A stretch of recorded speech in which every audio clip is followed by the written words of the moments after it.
2026 chegou e o Teles Fonseca Cash, é isso mesmo, o novo nome aqui do nosso podcast está chegando com um grande tema desse ano. Nosso entrevistado de hoje, ele é muito seguido e muito lido também, né, comentado por grandes líderes do Brasil.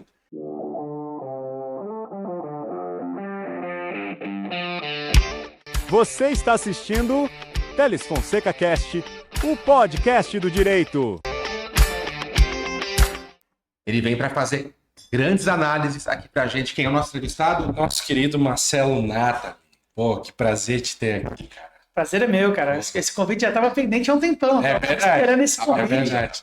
Uma honra estar com vocês. Ó, prazer. Querido, olha só. A gente tem um padrão aqui, Teles Fonseca Cast, que a gente sempre entrega um brindezinho, um carinho para quem a gente recebe.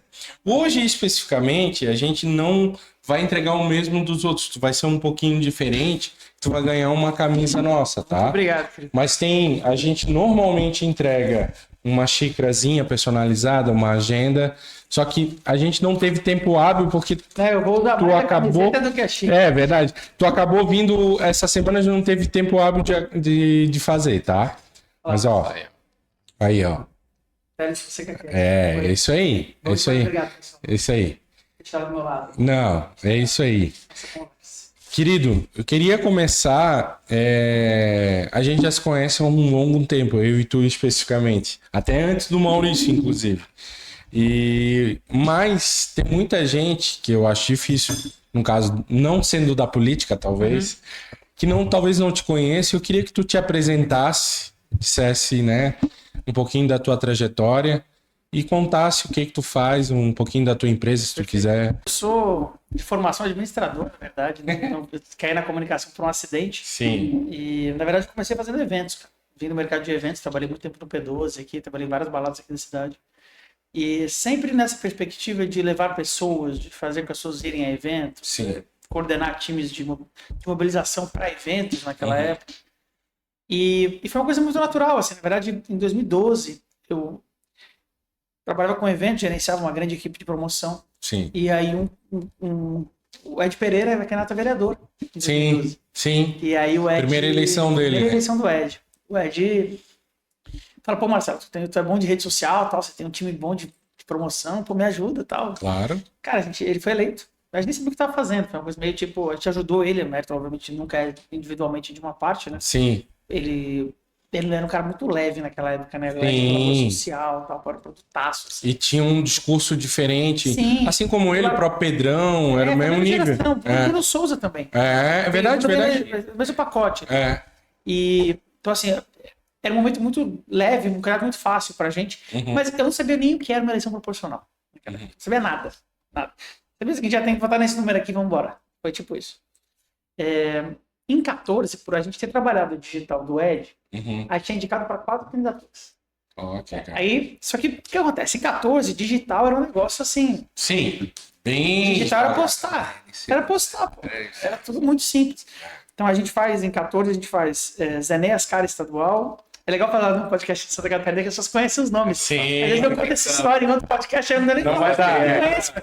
Era o Zenéas Cara Estadual, Jorge Melo Federal. Ó, governador? Atualmente governador, né? Na época ele era Sim, deputado sim. estadual. Então ele vai a federal.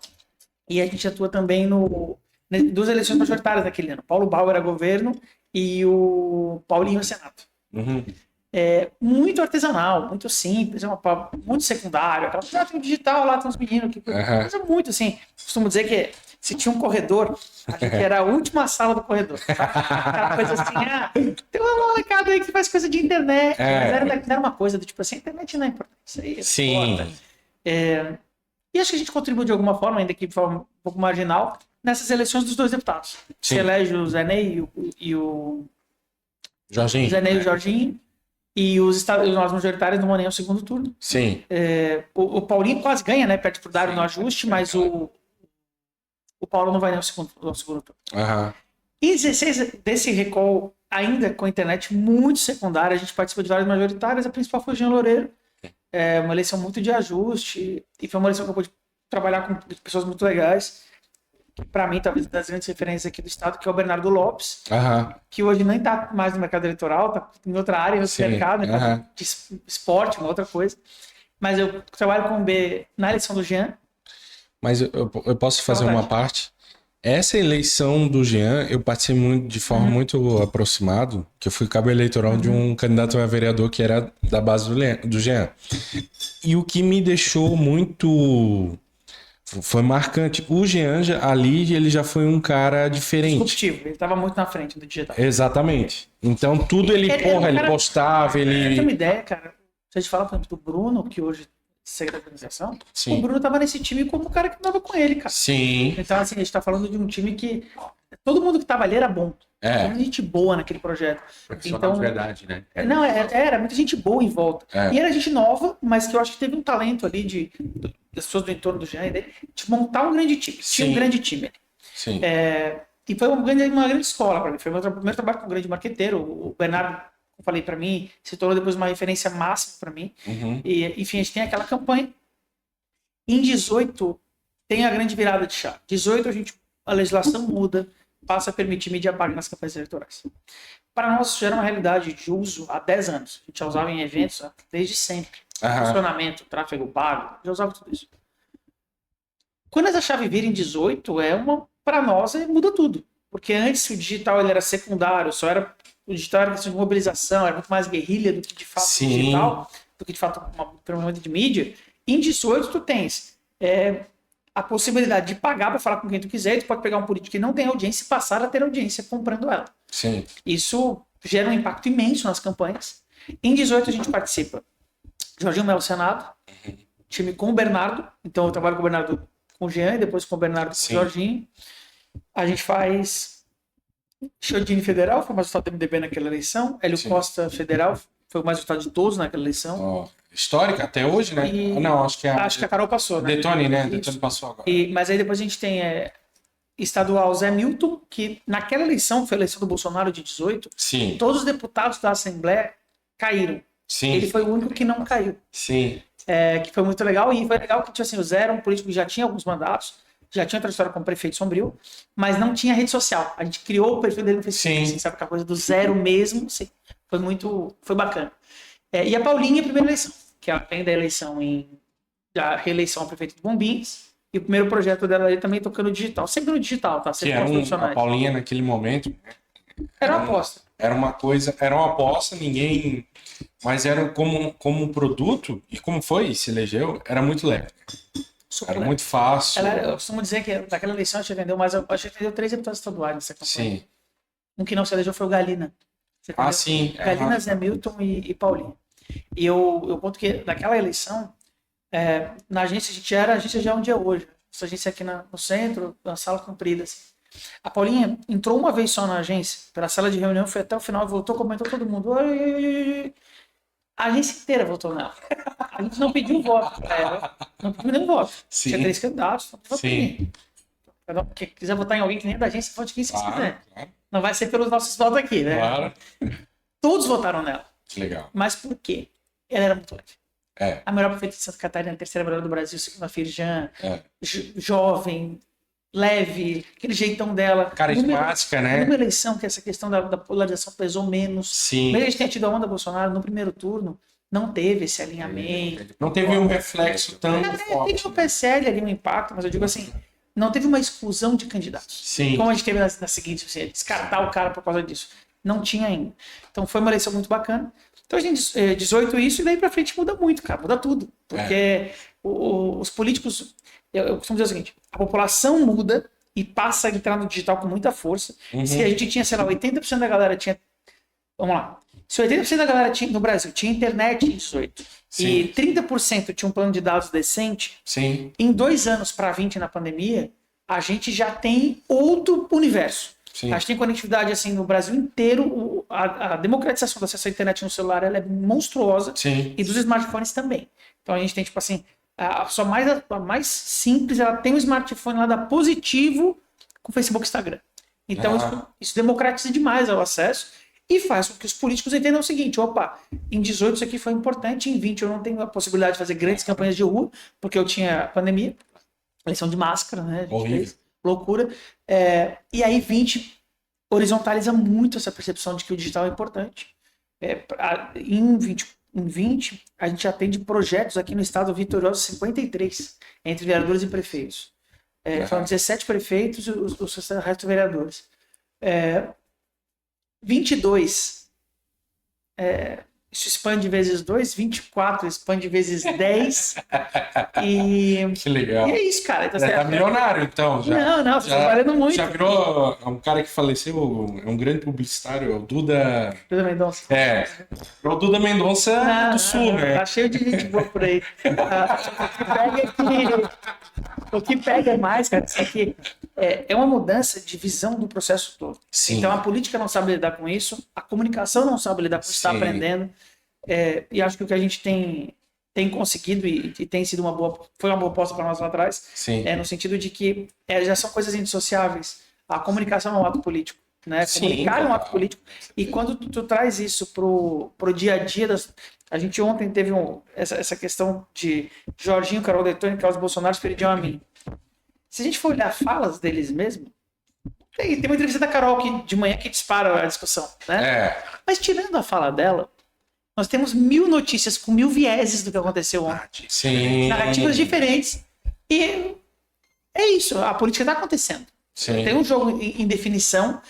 Só que, assim, quais são os atores desse jogo? Como eles se movimentam? Sim. Não é tão claro quanto era no passado. Antes era assim, a gente ia esperar o dia que o Jorginho ia dar uma declaração numa entrevista, alguém perguntava. Ontem ele não deu uma entrevista. No fim do dia já tinha gente falando que o Jorginho já decidiu. Opa, decidiu como? Pessoas do entorno de Jorginho. Essa comunicação ela extrapola agora os corredores, vai para as redes. Nas redes elas tomam proporção. Sim. Acho que, no fundo, é esse movimento. Mas, sobretudo, e isso que tem que ter claro para quem é da política, sobretudo, não é uma mudança das redes. Não é. É uma mudança do cidadão que o político tem que se adaptar ocupando também as redes, convivendo nas redes. Esse é a grande amarra do processo. Eu acho que a grande questão também que a rede social se tornou uma apreciação de contas do próprio político, da sua vida pessoal e da vida... Eu vou permitir discordar de ti, cara, porque a lógica da prestação de contas é uma lógica da política antiga. É uma lógica de que a população espera que eu preste contas, que não é verdade. Sim. Isso como básico. A população não... Vou dar um exemplo que eu estou te dizendo. Eu sou um cara que vivo de política, consumo política 24 horas por dia. Eu não sei te dizer 15 vereadores da capital. Eu que vivo isso aqui intensamente. De São José eu não sei te dizer 10. Sim. E eu moro em São José. Tá? Ninguém sabe. A população não acompanha isso. A população não está preocupada com o que a Câmara está fazendo. Mas olha que interessante. Mas ela está disposta a consumir um político quando ele traz o conteúdo. Ou seja, é muito mais sobre uma oportunidade de conviver com o eleitor e dessa forma poder escutá-lo, dessa forma poder saber melhor o que importa para ele, saber melhor o que ele espera do poder público, e convivendo com ele, fazer com que essas minhas decisões, com que a minha atuação enquanto ator político seja algo natural, não pareça propaganda, não pareça que eu estou fazendo para ter um voto, para agradar, não. Também. Eu faço porque é parte do meu dia a dia, você vê eu fazendo isso todo dia. Sim. Você me vê, vamos lá, sou da causa animal, você me vê cuidando dos animais hoje, amanhã, depois de amanhã, não porque eu presto contas, porque isso é minha vida. Eu não tô aqui, eu não tô fazendo para te dar satisfação, eu tô fazendo porque, para mim, cuidar dos animais é uma missão. Eu não abro mão disso. É caro para mim isso. É um pouco dessa... Mas a raiz é a mesma. Né? Sim. Permanecer conectado. Sim. Mas tu concorda comigo que, claro, tu é da área, vai ter essa... E tem, a tua visão, a tua análise está corretíssima. Mas o leigo interpreta como eventualmente, como eu falei aqui, entendeu? O problema é que a gente tem essa...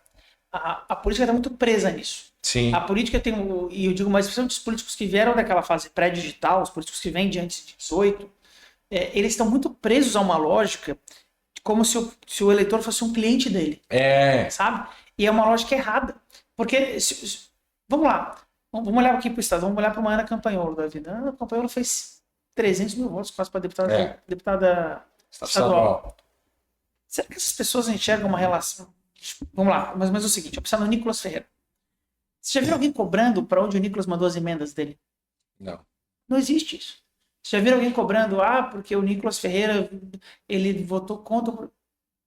O eleitor dele não está preocupado com as ações dele. O eleitor do Nicolas está preocupado que o Nicolas continue brigando pelo que ele acredita, que é o que eu acredito. Percebe? isso em maior ou menor escala é o que a gente tem visto em todos os aspectos.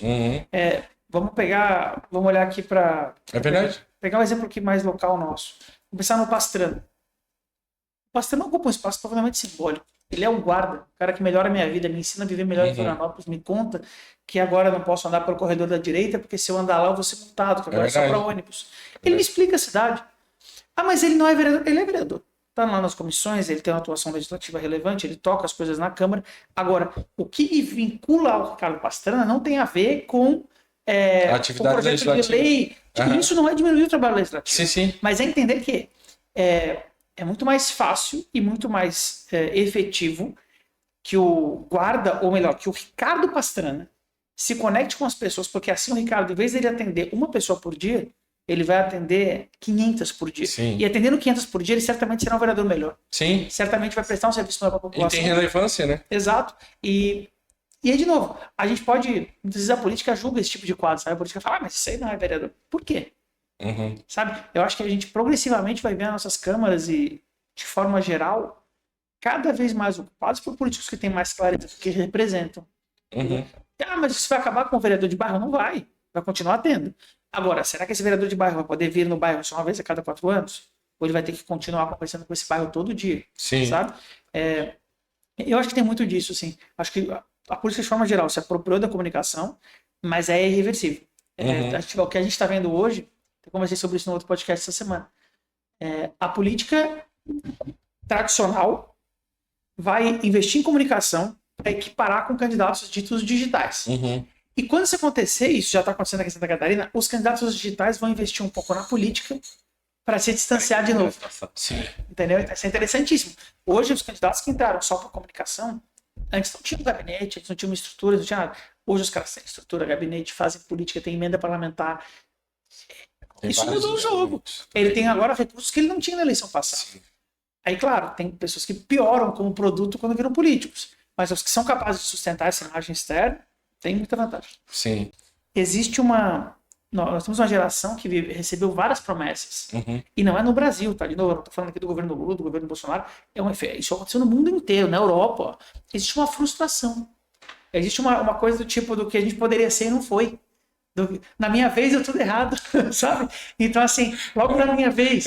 Então, assim, essa frustração, que eu acho que ela é crescente nas últimas décadas e por N fatores, sim, ela também está ligada ao nosso consumo de rede social, à nossa capacidade de se comparar o tempo todo com os outros. Então, vamos lá, se eu olho para a rede social e tudo que eu enxergo lá é bem sucedido e é sucesso, quer dizer, o coletivo é um sucesso. Sim. Mas aí eu chego na minha cama, boto a cabeça no travesseiro, eu tenho um cartão atrasado, eu estou com dificuldade de pagar meu financiamento, ou não consigo nem ter nome limpo para pagar um financiamento. Essa frustração ela é muito individual. E, cara, esse eleitor frustrado, será que a gente pode combinar o jogo e chegar para ele, por exemplo, e falar, não, você vai comer picanha? Será que esse cara vai ouvir quando a gente fala isso? Será que ele vai falar, pô, você tá de brincadeira? Eu já ouvi isso tantas vezes, sabe? Eu acho que a gente tem um cansaço com a política, com a polarização também, com essa polarização Bolsonaro e Lula, com certeza. Agora, isso não muda do dia para a noite. E o mais grave disso tudo, quem fala, pô, a gente tem que acabar com a polarização, o que vem depois? O que a polarização vai parir, está parindo, é o que aconteceu em São Paulo e em Curitiba. É o que aconteceu na Argentina. Não é só outsiders, é pior. É a antipolítica completa. É a condenação da política. É o eleitor olhar e falar o seguinte, a política não me apresenta solução real. Mas, em tese, a gente já produziu isso em 2018 com a eleição do Fernando Moisés. E aí, claro, ele foi um cara que encampou esse durante algum tempo. É isso. Não, é isso. A gente está falando a mesma coisa. Isso é tudo fruto de uma decepção. Sim. Porque, olha só, ali a gente tinha de um lado o Mauro Mariano e do outro tinha o Sumerígio. A gente tinha projetos fortíssimos. Sim. Por que alguém pega e decide apostar no bombeiro? Vamos pegar esse cara aqui, ó. Sim. Não tem a ver com o melhor candidato, tem a ver com a descrença de que o sistema que me trouxe até aqui possa de alguma forma continuar. Vamos dar um exemplo hoje. Vamos lá, o brasileiro que lê jornal, o brasileiro que trabalha das 9 da manhã, ele entra às 8 horas da manhã no emprego, ele mora num grande centro, então ele sai de casa às 6 da manhã, pega 2 ônibus, chega às 8 da manhã no trabalho. Aí ele trabalha o dia inteiro, tá numa escala 6x1, trabalha de segunda a sábado. E ele só chega em casa às 8 horas da noite morto. Isso. Come o empanado que ele veio no caminho comendo. Toma um banho. Aí toma um banho, liga o Jornal Nacional e dorme enquanto vai assistir o jornal. O que esse cara consome? CPI do Banco Master. Os absurdos do STF de abuso eu não tô falando nem de questão de direita e esquerda, tô falando a questão do STF As no Master. excrescências. Exato, essa questão, percepção de impunidade total. Sim. CPI do INSS. Aí tu olha para tudo isso e tu já não consegue dizer se isso é de direita ou de esquerda. Isso já tá tudo meio, na real, talvez seja todo mundo assim. O que isso pare? Esse é o meu questionamento como profissional de marketing, como profissional de comunicação. Para onde a gente vai? Porque assim, será que a gente vai chegar daqui a 6 meses para fingir que tá tudo bem, todo mundo? Vamos botar um adesivinho no peito. Vamos falar que agora esse aqui é o nosso líder que vai mudar? Vai mudar?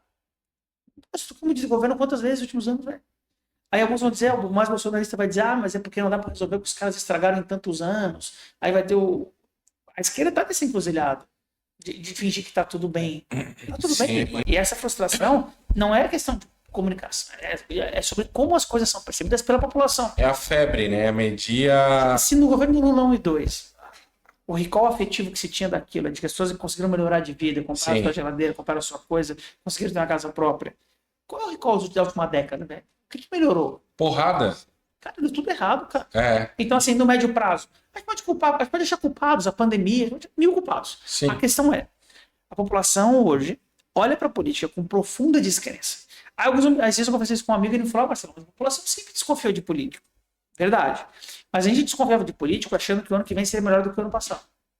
A gente desconfiava da política com esperança de que não vai ser melhor. O brasileiro é otimista.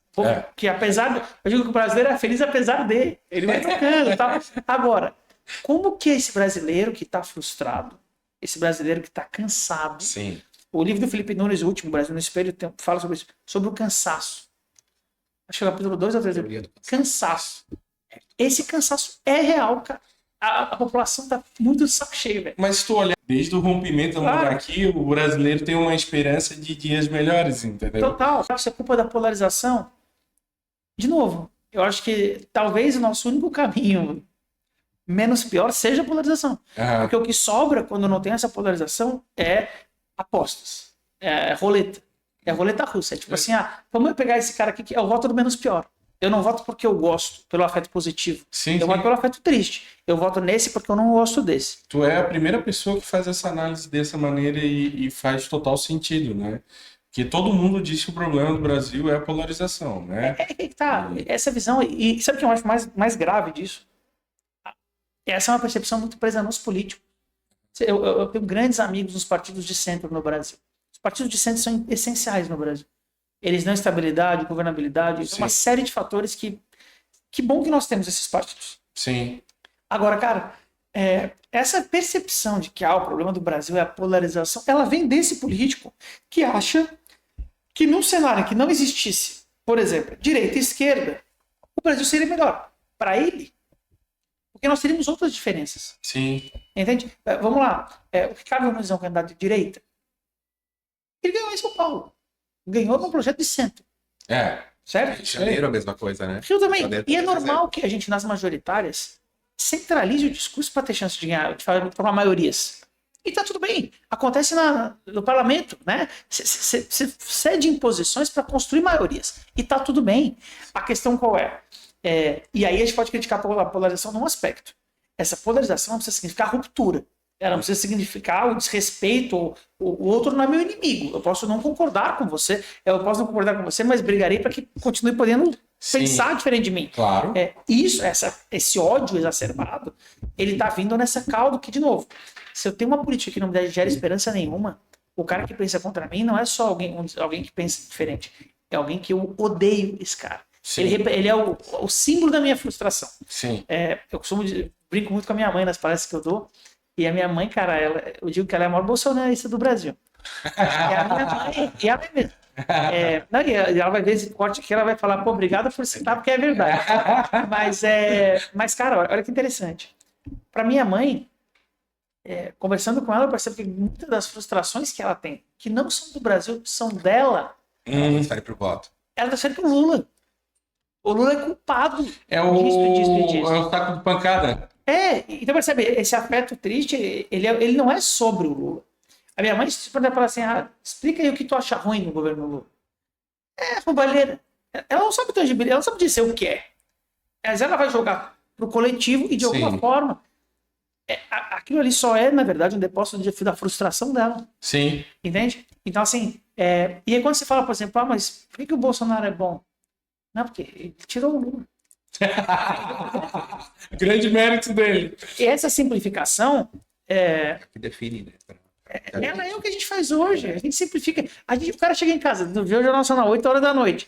Você acha que o cara quer pensar quem é o Daniel Forcaro? Sim. É tudo vagabundo, não quero nem ouvir falar. Sim. Então, assim, e aí, claro, qual o risco? Esses super-heróis que surgem. Sim. Esse cara que vai mudar tudo. Solução, né? Soluções fáceis para problemas complexos, né? Então, Marcelo, eu vou pedir licença aqui para a gente dar um intervalo para os nossos patrocinadores. Agora a gente está... Apoio. Nossos apoiadores, eles que fazem acontecer. Então, pessoal, em exato um minutinho, mais ou menos isso aí, a gente está de volta aqui, tá? Não sai daí que o papo tá muito bom. Valeu. Desculpa interromper o teu podcast, mas eu preciso falar do Instituto Otovida. O Instituto Otovida é uma associação sem fins lucrativos, situada aqui na Avenida Governador Ivo Silveira, em Capoeiras. O Instituto ele é responsável pela saúde auditiva de 64 municípios aqui de Santa Catarina e estamos abertos aí de segunda a sexta-feira. A gente tem otorrinos, fonoaudiólogos. Quem quiser conhecer um pouco mais sobre a Otovida, pode visitar o nosso site, institutootovida.com.br, nos seguir nas redes sociais. Quem quiser nos ajudar também pode entrar em contato conosco. O Instituto Otovida ele também possui atendimento particular e convênios. Atendemos praticamente todos os planos de saúde. Quem precisar se consultar, qualquer problema, pode entrar em contato conosco no telefone que vai aparecer aqui. Fala, pessoal, estamos de volta. Marcelo, tu é um cara que tem muito conteúdo, tem muita análise. Como é que tu tá vendo aí? Parece que 2026 começou com o pé no acelerador, né? Janeiro não acabava nunca, né? Inúmeras confraternizações e tal. E a gente teve um movimento muito interessante do governador Jorginho, que ele antecipou a escolha do vice, né? E teve uma série de consequências internas aí. O MDB me parece que vai sair do governo, vai ter o seu projeto próprio em virtude dessa escolha do governador. Há uma eterna briga aí com a escolha do Senado, que está se encaminhando para a saída da deputada Carol Detoni do PL para entrar em um outro projeto. Como é que tu vê essa movimentação agora? Porque normalmente essa movimentação acontece lá em julho, né? Em agosto, esse quebrar de ovos, né? Cara, eu acho que tem vários elementos aí, né?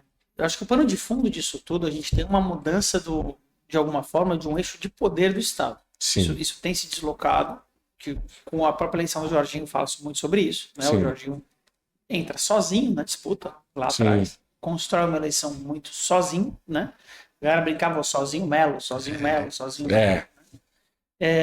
e se elege e é um grande articulador. Isso aí, o Jorginho tem uma história de assembleia, tem uma história, o cara que conhece, tem uma entrevista do Jorginho Melo que eu gosto muito. Segunda entrevista dele como governador, ele estava na moda aquela coisa do gestor, o Jorginho fala, eu sou político. Ele é político. Sim. Um grande político. O que eu enxergo, o nosso Estado, ele tem forças partidárias hoje em momentos diferentes, né? Se a gente olhar, vamos pegar o Carlos Chiodini. O Chiodini é uma liderança jovem. Sim. O Chiodini é muito mais jovem do que ele aparenta. Se não me engano, tem 40 e poucos anos. Super jovem. Que comanda um partido forte, Sim. que é o MDB, um partido muito com base municipalista, um partido importante. Sim. Se a gente olhar para o PP, tem um processo de transição no PP, em que nós temos novas lideranças ali dentro, muito capitaneado pelos deputados estaduais hoje, mas que muito provavelmente farão um deputado federal do Zé Milton, e que certamente ocupará um espaço que é relevante. Né? O Zé Milton eleito deputado federal, com um partido, com o PP, com a capacidade municipal que tem no estado, é um player importante. E aí a gente olha o governador puxar o Novo, um Adriano, um partido que não tem grande ou pouquíssima estrutura, Sim. mas que tem uma coisa interessantíssima no Novo. Nós temos políticos muito simbólicos no novo Estado. Políticos que comunicam bem, políticos que vêm dessa outra força que eu estou tentando deixar claro aqui. Existe uma outra força. Existe uma força que não está nos municípios, mas que está nas redes, que está na comunicação, que está no alinhamento com a percepção da população do que eu espero de um político. E eu acho que o Jorginho talvez tenha feito algumas escolhas nesse caminho. Mas por que antecipou tanto essa decisão? Porque nós temos uma janela eleitoral que esse ano vai mudar muitas coisas para a janela. O caso da Carolina Detoni é esse. Por que essa discussão do Senado se antecipa? Vamos lá. Vou fazer a linha do tempo. Teoricamente, pelas informações que nós temos, existia um acordo. À luz de hoje, né? À luz de hoje. Existia um acordo que colocava uma cadeira para o PL e uma cadeira para o PP na federação, com Jorginho Mello, a Federação União Progressista de um lado, representado pelo senador Esperidião Amin, do outro lado a gente tinha Carolina Detoni no PL. Sim. O vice, naquele momento, se falava em outra coisa, mas agora mudou para o novo. Sim. Essa segunda vaga, então PP e PL. No meio do processo, junho do ano passado, Carlos Bolsonaro será candidato para Santa Catarina. Ele entra aqui, mas calma aí, ele entra na vaga da Caroline, que era do PL, ou entra na vaga do Esperidião? Essa discussão nunca foi posta. Ela sempre ficou orbitando, né? E agora, e agora, e agora, e agora, e agora, e agora, e agora?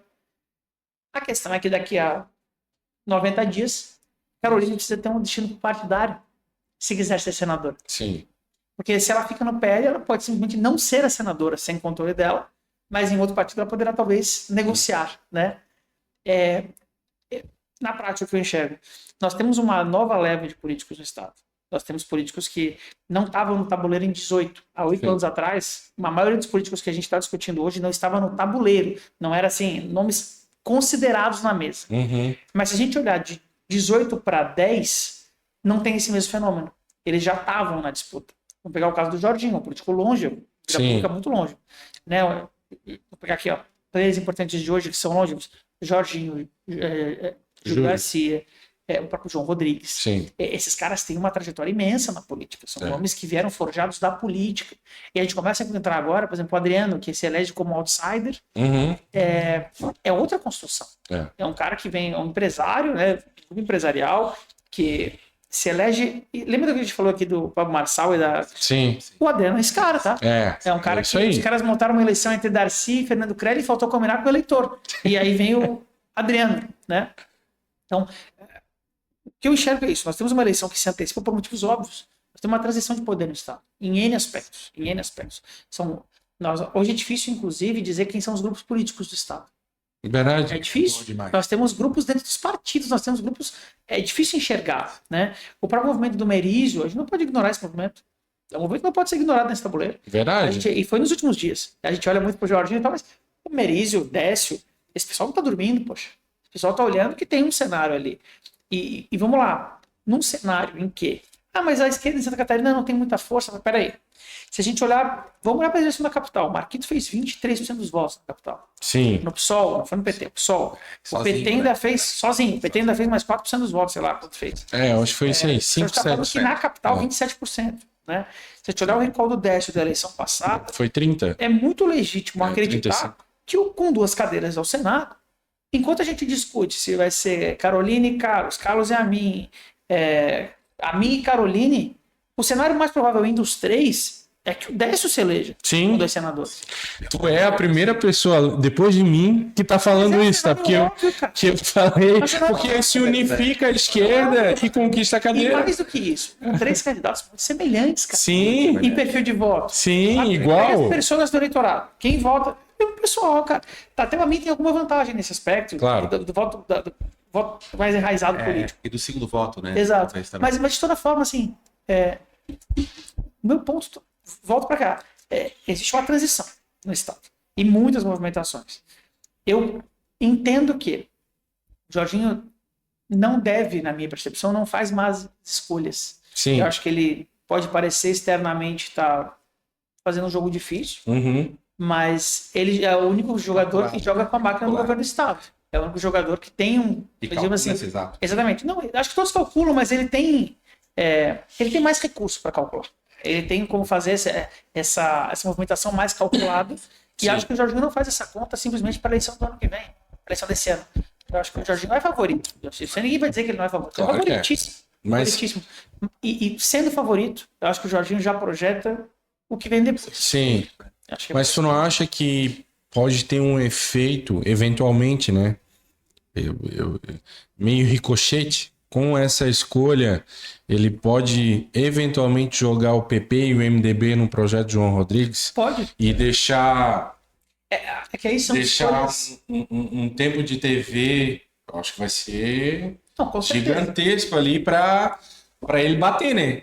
João bater no governo, de alguma Volta forma. para a mesma questão, são escolhas e renúncias, porque Sim, o PP, em tempo que ele corre esse risco de perder não só o PP, União Brasil, que na Assembleia, na minha percepção, os quadros são até mais midiáticos e mais trabalhosos de gerenciar do que os do PP. O PP, de alguma forma, está no governo, né? Sim. Independente. Agora, o União Brasil é mais complexo. Eu acho que aí você tem Jean Loureiro, ali você tem Sérgio Guimarães, sim. ali você tem, sabe, os quadros são Como é a bem famosa mais piada. difíceis de gerenciar, né? Mas, ainda que eu perca esses 3 partidos, quero dizer mais ou menos o seguinte, e de novo, eu estou fazendo uma leitura do marketing, tá? Eu tô fazendo uma leitura, eu não sou articulador político, eu sou do marketing. Eu tô fazendo Mas tem muita relevância e eu acho que é importante saber. é uma visão, né? É uma visão.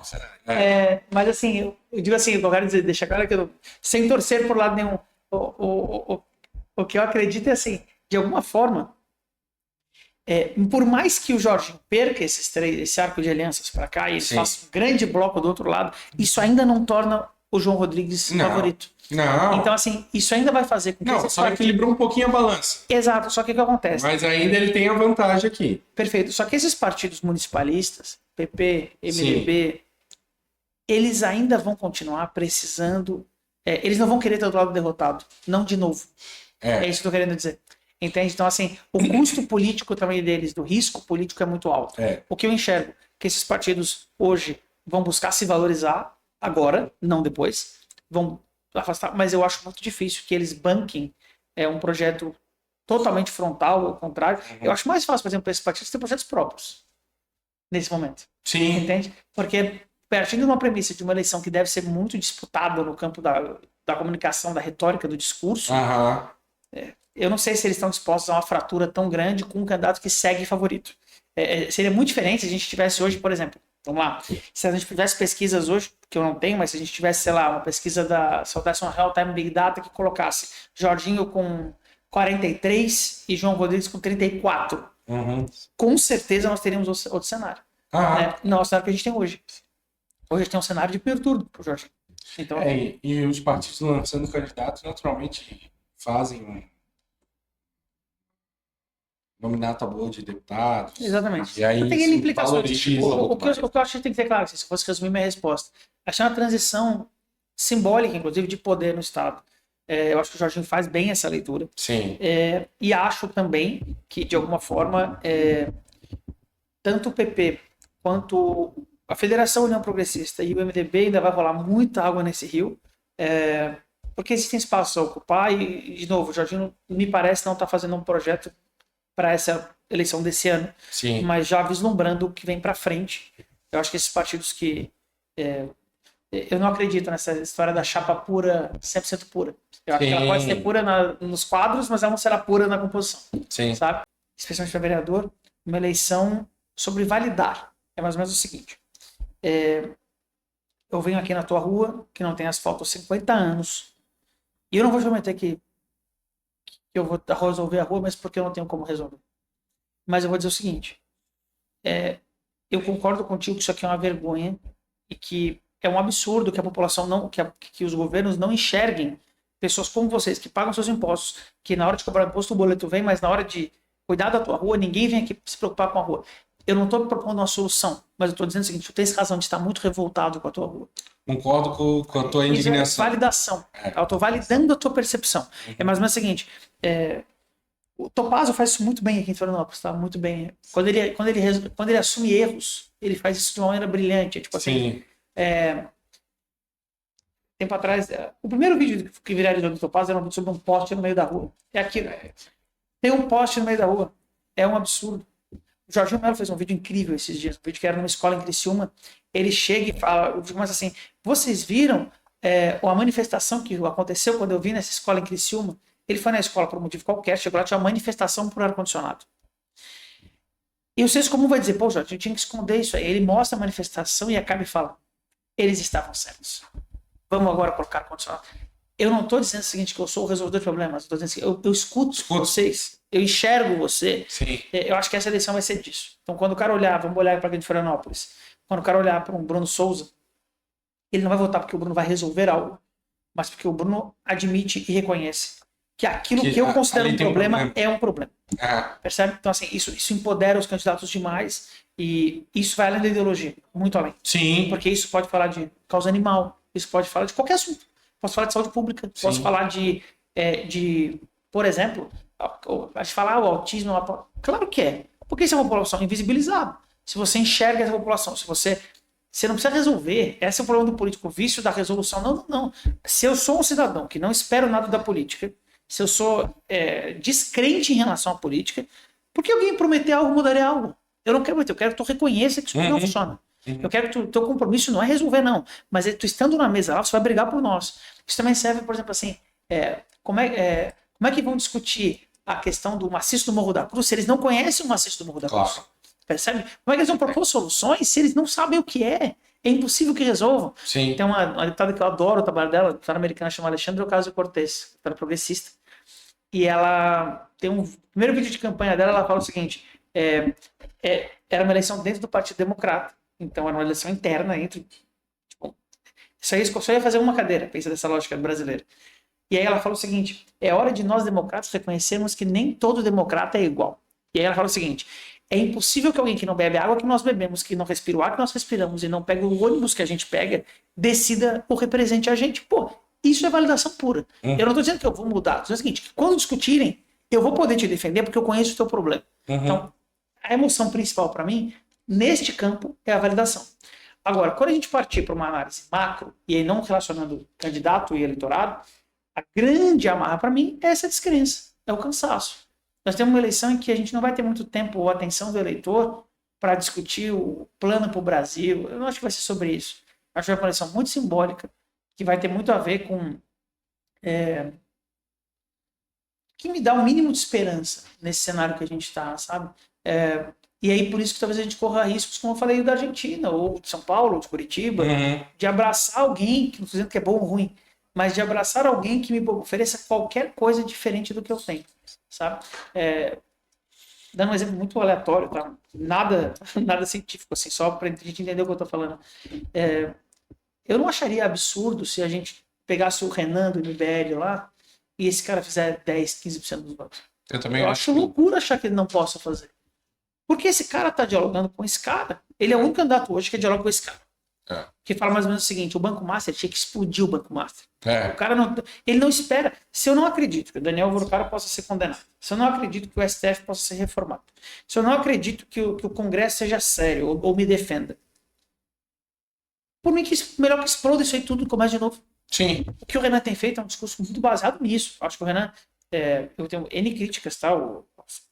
A visão política e até da estratégia que ele tem feito de comunicação, porque eu acho que ela acaba por menosprezar alguns lugares, né? Tá meio pesado, né? Não, é pesado, é muito pesado. O que eu digo assim, eu entendo que para quem sai do zero, é uma aposta de comunicação que faz algum sentido. Sim. Não para ganhar, mas para existir. Então, assim, eu acho que até com o Nordeste ele chega a ser desrespeitoso em alguns aspectos. Sim. Tá? Ele menospreza algumas situações. Tipo assim, vamos mesclar estados, só pode respeito com a história dos estados imensos. Agora, simbolicamente, ele está falando uma coisa que o próprio cidadão de lá fala, pô, talvez esse cara tenha razão. Sabe? Ele acessa esse cara. Ele acessa esse cara. Então, assim, eu acho que essa é a grande emoção. Desalento, falta de esperança, descrédito, que tem a ver com o descrédito das instituições brasileiras, que é verdade, mas também com desgaste, com cansaço de material. Se a gente olhar para o campo progressista, isso está muito claro. Se não o Lula, quem? Por quê? Porque a nossa geração conseguiu criar alguém que capitalize essa esperança, alguém que seja capaz de, no tempo, durar 10, 20, 30 anos como líder. Nós não temos esse nome. Tem o João Campos em Recife. Ok. já com seus senãos, que não tinha 2, 3 anos atrás. Quando ele vem para disputar uma majoritária de governo do Estado, começa a ter um monte de senão. Ah, mas ele fez isso, mas tem questão do concurso público, mas tem não sei o quê. Será que, como o Lula conseguiu sobreviver, e mais do que isso, será que no mundo de hoje, de hiperexposição, algum quadro sobrevive 10 anos nesse espaço? A percepção também. É isso. Vamos pegar um político, pegar o Dário Berger, eleito em São José, eleito em Florianópolis, 2 vezes em cada cidade. 10 anos depois, esse cara é candidato a prefeito e faz 5% dos votos. O produto político é o mesmo. Ele não mudou, ele ainda é o mesmo produto político. Agora... A realidade, né, e a percepção dela. E de novo, eu vou falar, mas eu vou pegar um caso com o Esperidião a mim. Uma eleição de governador do Esperidião contra o Jorginho. Fiz a Serra do Rio do Rastro. É uma perspectiva antiga de vou provar que eu sou capaz de realizar, que eu sou um cara realizador. Será? Será que o cara fala, não, pô, agora vai. Esse aqui fez a Serra do Rio do Rastro, agora ele vai resolver que eu tô desempregado, que eu ganho 5 mil reais e minha vida custa 10. Ele vai resolver como? Em 74 ele fez a Serra do Rio do Rastro. É difícil, cara. Então, assim, é o que eu falei. Isso fala muito de tudo que a gente falou hoje. Tem uma desesperança, tem um descrédito da classe política. Esse eleitor que está desconfiado, que está cansado, ele vai encontrar um cardápio de opções. E aí, talvez o recado mais importante para o corte aqui, vou fazer um corte depois disso aqui, a gente achar que o eleitor votará no melhor candidato, no mais preparado, isso nunca aconteceu e não vai acontecer.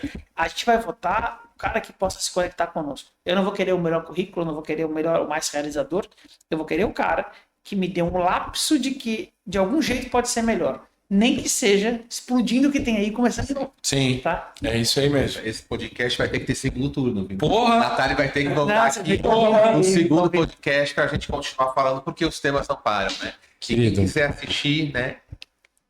Esse vídeo na íntegra e muitos outros, agora mudou. Teles Fonseca Cast. Gente, obrigado, Marcelo. Foi um prazer. Tá? Venha quando quiser. E é isso, pessoal. Acompanha lá. Até mais. Valeu. Tchau, tchau.